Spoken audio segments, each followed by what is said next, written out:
మనం జరుగుతుంటే అభివృద్ధి లేదని ఎవడన్నాడు? నేను అనలేదే, అలా జరుగుతుంది. అలానే ఉంది. కాకపోతే ఏంటంటే డబ్బు లేదు కాబట్టి అన్ని పథకాలు కొద్దిగా ఆలస్యంగా హోదాని బట్టి ఒకటి చేసుకొస్తారు.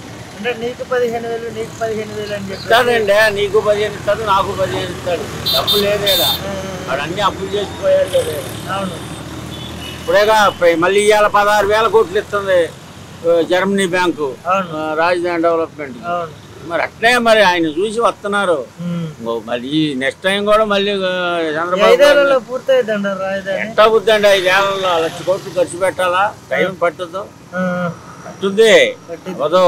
కాకపోతే చేస్తాడు అంతే. ఇంకొక టైం గెలిపించుకుంటే శుభ్రంగా ఆడ ఒడ్డును పెట్టేస్తాడు. శుభ్రంగా రాజధాని హైదరాబాద్ మళ్ళీ మందే అవుతుంది. 55 ఎకరం ఉందా రాజధానిలో? 55,000 ఎకరాలు. మరి 55,000 ఎకరాల్లో వచ్చే ఎంత మరి 1 ఎకరం అమ్మాడు అనుకో 1,00,000 కోట్లు వస్తాయి. ఒక 10,000 కోట్లు 20,000 కోట్లు. మరి ఆయన వచ్చాక పెరిగింది కదా అందరికి.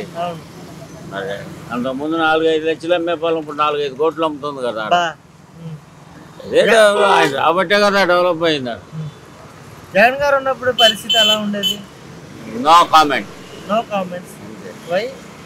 నవరత్నాల రూపంలో పథకాలు అందించలేదు. ఎవరికి ఇచ్చాడో మాకు రాదు. మేము కమ్మాలో మాకు రాదు. మాకు ఇవ్వాల జగన్ ఏం మంచి చేయలేదంటారా? అసలు నాకు చేయలే. నీకు చేశాడా? నీకు చేశాడా? తప్పయా నీకు చేశాడా? కులం చూడడం, మతం చూడడం, ప్రాంతం. అవును, నీకు చూశాడా? మరి ఏమన్నా చూశాడా నీకు?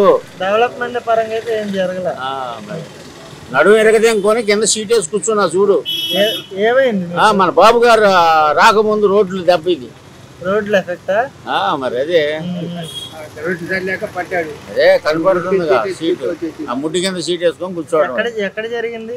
ఎక్కడే ఈ రోడ్లే. ఆయన 25 సీట్లు పోటీ చేస్తానంటే 4 సీట్లు మళ్ళీ బీజేపీ దానం చేశారు, గెలిచాడు. ఆయన బలమే ఉంటే ఉదాహరణ చెప్తున్నా 2019లో రెండిట్లో ఒక శాతం గెలిచేవాడు. గాజువాకలో అంతా నాయుడులే. మరి ఆడే గెలిచేవాడుగా ఒక్క కులం వేస్తే ఏ పార్టీ గెలవదు. అన్ని అందరూ ఎత్తినే అంటారు. చంద్రబాబుకి 40% ఓటింగ్ ఉంది ఓడిపోయినప్పుడు కూడా. ఆ 40% ఓటింగ్ ఇప్పుడు ఉంది. ఈయనకి 10% ఓటింగ్ ఉంది. 50% ఓటింగ్తో కొట్టారు. బీజేపీ వాళ్ళకి ఏమీ లేదు. వీళ్ళందరూ చూసుకొని ఆడు కొట్టాడు అంతే. బీజేపీ పోటీ చేసిన ఎన్ని పోటీ చేశారు వాళ్ళు? 11 పోటీ చేశారు. 6 7 గెలిచారు. ఏంటి చంద్రబాబు 18 పోటీ చేశాడు, 17 చోట్ల గెలిచాడు ఎంపీకి. మరి ఆలయ్యాక పోయినాయి 3 ఎంపీలు. కాంగ్రెస్ బీజేపీ వాళ్ళు పోటీ చేసిన కాడేగా. తెలుగుదేశం ఒకటే పోయింది కడప. ఇలా 3 పోయినాయి.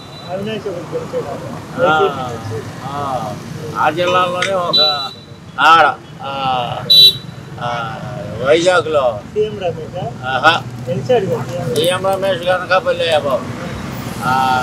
అల్లూరు సీతారామరాజు జిల్లాలో మన్యంలో ఓడిపోయారుగా బీజేపీకి ఇస్తే. మన్యంలో గెలిచారు కదా వైసీపీ ఉంటే. 4 వచ్చినాయి కదా. ఒక జనసేన ఇప్పుడు పార్టీ కొద్దిగా బలపడుతుంది. ఇప్పుడు అది ఎంతవరకు అంటే కొంతవరకు. గెలిచే అంత విధానం కాదు. ఈ నాయకులందరూ చేరుతున్నారు పార్టీలో. ఎందుకు చేరుతున్నారు? తెలుగుదేశంలో ఇచ్చాం కాబట్టి దాంట్లో గెలట విధంగా జనసేనలోకి వస్తున్నారు. రేపు జనసేన ఇప్పుడు 21 పోటీ చేసింది. రేపు ఒక 50 ఏట్లో పోటీ చేసింది. ఎందుకంటే రేపు రాష్ట్రం అసెంబ్లీ సీట్లు పెంచుతారు కదా. 225 220 అంటున్నారు. ఆయనే పెరుగుతుంది. ఇది కాదు 27వ సంవత్సరంలో కంపల్సరిగా చెన్నై అంటున్నారుగా. మరి నరేంద్ర మోడీ గారు అనుకుంటే జరగకుండా ఉంటుందండి. నరేంద్ర మోడీ గారు అనుకుంటే ఏదైనా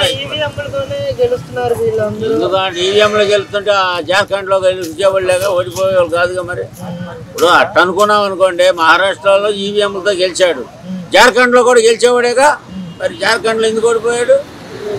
ఈవీఎంలు కాదు, పాడు కాదు, ప్రజానికమే ఓట్లు వేస్తున్నారు అంతే. పోయినసారి ఈయనకి 151 సీట్లు వచ్చింది. ఈవీఎంలతో గెలిచాడు. మరి లేదు, వేశారు ఓట్లు. వాడి మీద వ్యతిరేకంతో ఇచ్చారు. కొన్ని ఓట్లేమో పవన్ కళ్యాణ్ గారు చీల్చాడు. 2009లో చిరంజీవి గారు చీల్చాడు ప్రజారాజ్యం పెట్టి, అప్పుడు ఆయన గెలిచాడు. జయప్రకాష్ నారాయణ చీల్చాడు 2004లో, ఆయన ఓడిపోయాడు ఉమ్మడి ఆంధ్రప్రదేశ్. 2009లో ప్రజారాజ్యం. అట్లా ఒక్కో పార్టీకి ఒక్కో పార్టీ. జనసేనకి బలం ఉంది, లేదంటే గెలిచేంత బలం లేదు. గెలిచేంత బలం రావాలంటే ఇంకా టైం పడుతుంది. నేను అనుకోవటం ఒక టర్మ్ పోయినా 2 టర్మ్ పోయినా ఆంధ్రాలో తెలుగుదేశం జనసేన ప్రతిపక్ష పార్టీలో ఏమనుకుంటున్నాను ఎదురు కొన్నాళ్ళకి. మరి ఈయన గారు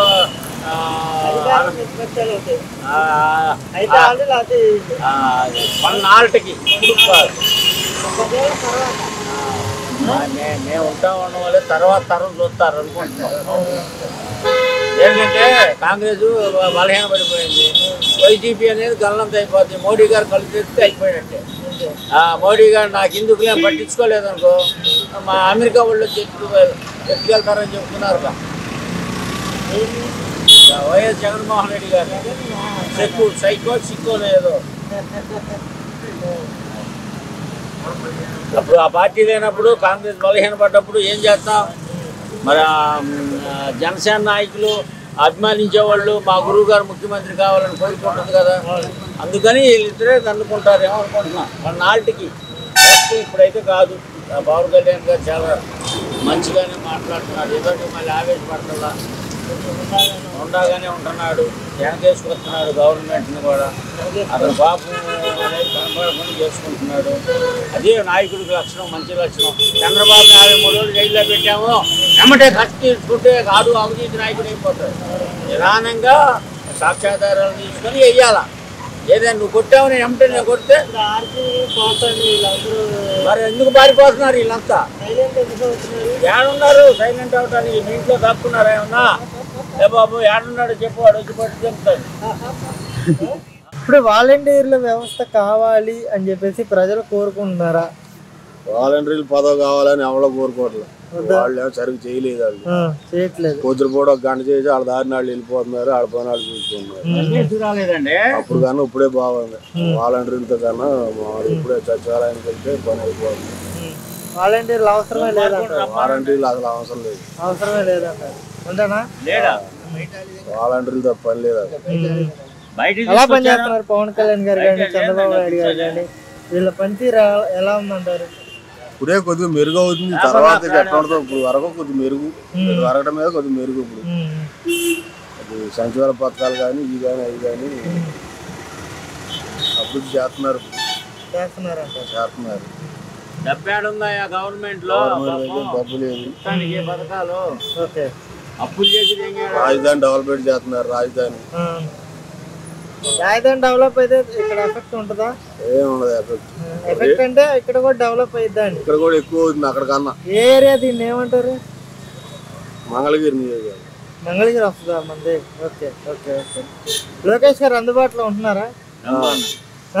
ఉన్నారు. సమస్యలు అయితే పరిష్కారం చేస్తారు. చేస్తున్నారు, చేస్తున్నారు.